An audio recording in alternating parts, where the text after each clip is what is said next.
Selepas suaminya, Adjie Massaid meninggal, Angelina Sondah tidak pernah secara resmi mengenalkan kekasih baru. Bukan waktu yang singkat, Angelina Sondah sudah menyandang status janda selama 11 tahun. Baru belakangan ini, Angelina Sondah terbesit untuk kembali memiliki tambatan hati. Tapi, Angelina Sondah ogah jika kehadiran pria itu justru membebani dia. Laki-laki dalam hidupku baru 2 Kaanu dan ayahku. Kalau mau tambah lagi jangan yang tambah beban aku lagi ya, kata Angelina Sondah di Tebet, Jakarta Selatan, Rabu, tanggal 13 April tahun 2022. Angelina Sondah memiliki kriteria yang super ketat untuk calon imamnya nanti.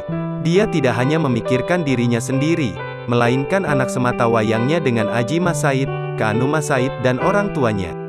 Berdoanya mudah-mudahan dapat jodoh yang terbaik untuk aku dan Kaanu dan Oma Opa, lanjutnya. Selain itu, Angelina Sondah juga menginginkan pasangan yang taat ibadah.